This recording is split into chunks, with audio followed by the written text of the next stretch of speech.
You know how sometimes you learn something that you wish you'd known years before? You just kind of face palm and you realize, oh well, now I know I'm going to move forward.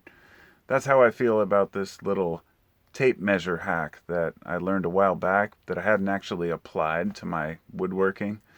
And although I usually save my woodworking videos from my woodworking channel, I decided this would be a universal thing that would help a lot of people out there because a lot of folks use a tape measure. Plenty of amateur carpenters, but also just homeowners.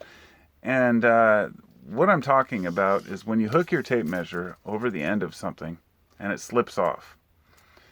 Now, any expert carpenter has probably heard of the, this trick right here, which is putting a little tiny bit of sticky back sandpaper, which I have a roll of here. This is 120 grit sticky back sandpaper. Cut a very small piece and I stuck it right on the back of this part. Now when I go to hook things, it pulls it and this thing doesn't slip off. And I'm telling you, the difference is night and day. Now this is just a little 12-foot Home Depot Husky brand tape measure that I picked up earlier today. And when I brought it home, I was fiddling with it saying, okay, let's see how it works. And I hooked it on and it flipped off. The end of it is not very stable. There are several different types of tape measures. I'm not going to go over all the details because that's not what this is about. When I'm working outdoors or doing larger scale carpentry, roofs, stuff like that, I'll use something like this, a like 25 or 30-foot tape measure. This is a big old DeWalt tape measure. This actually has a neodymium magnet encased in this part. So it's kind of nice. You can actually hook it on the wall or anything that's metal and use that as kind of a guide to pull it. I rarely use that feature. This one has the exact same problem. No matter what you do, they have put little teeth on the back of these on some of them, especially long tape measures like 100-foot ones. But those are meant to be pushed in so you make sure to get an accurate measurement.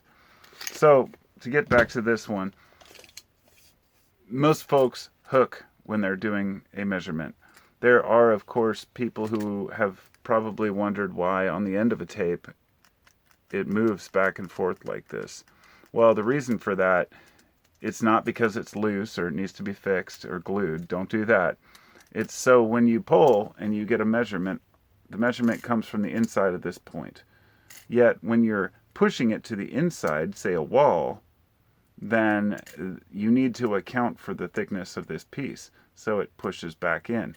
Basically, it gives you the same measurement whether you're hooking or pushing.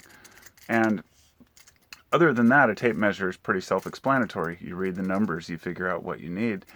But if you're hooking on the end and it keeps slipping off and you have a really long, board to measure that maybe has some sort of a slope or a taper on the end, it can be very difficult and very frustrating. And even as a guy who does carpentry every day in my life,